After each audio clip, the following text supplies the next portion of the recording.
Afternoon po, ngayon yung report po namin is processing subsystem. Rice is one of the most important staple foods in the world, feeding more than half of the global population.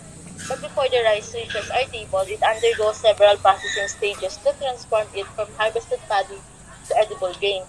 Understanding rice processing is essential, as it not only affects the quality and shelf life of rice, but has significant economic, nutritional, and environmental implications. So sa Pilipinas po, hindi po mawawala sa pang-araw-araw natin yung rice. So dahil po mas maraming nag-produce ng rice, nakakaisip po ng ibang pwedeng gawin yung mga farmers para mag-add ng value sa rice. Brief introduction of processing subsystem. The processing subsystem is a core component of any system that involves the transformation of raw inputs into meaningful outputs.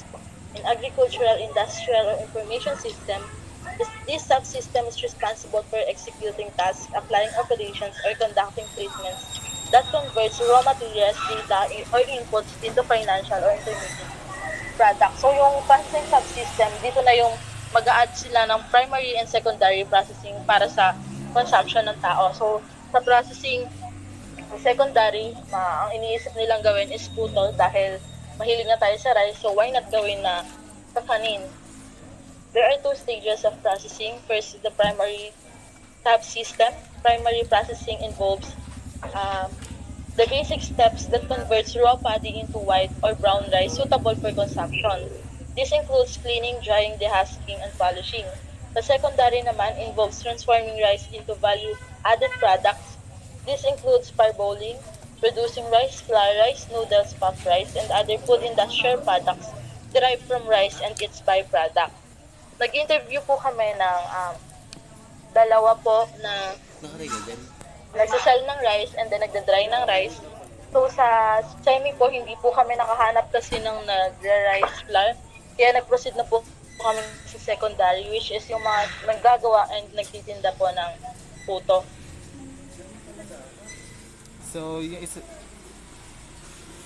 Yung method daw po na ginagamit sa pag-dry po ng rice after harvest po is yung sun drying naman po.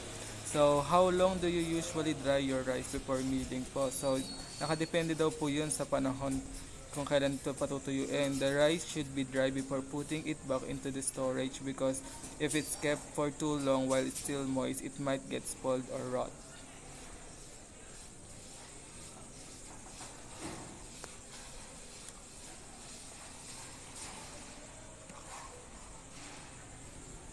So, what type packaging do you use for storing or selling rice? So, stock daw po yung ginagamit nila, and what is usually weight of rice per package? So, may 25 kilogram, half kilo, and per kilo po. So, what measure do you take to protect stored rice from pests and spoilage? So, rodents ay hindi naman daw po may iwasan ng mga daga, but if there's any damage po sa rice, ay dinidispose naman po nila ito at first before turning it into rice bran, and make sure also it properly sealed and properly dried.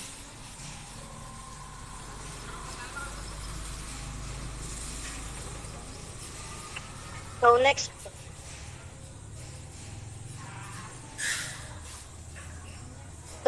po, ito po yung mga question po namin para secondary processing, and ito din po yung mga sinagot nila namin.